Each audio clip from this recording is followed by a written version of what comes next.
29/11/2025 বালিয়ার কাইজা সরাসরি ধাওয়া পাল্টা ধাওয়া চলছে। বিগত সময়ে প্রায় 2 ঘন্টা বাড়ির মধ্যে বিভিন্ন ঘর ভাঙচুর চলছে। আমাদের নিরাপত্তার স্বার্থে আমাদের সেখানে যাওয়া সম্ভব হয়নি।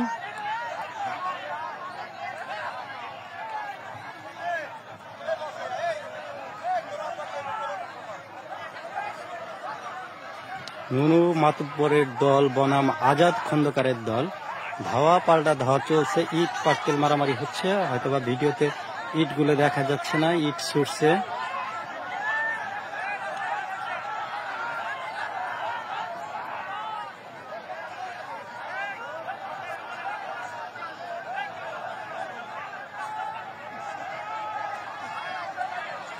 দফায় দফায় চলছে ইট পাটকেল ছোড়া।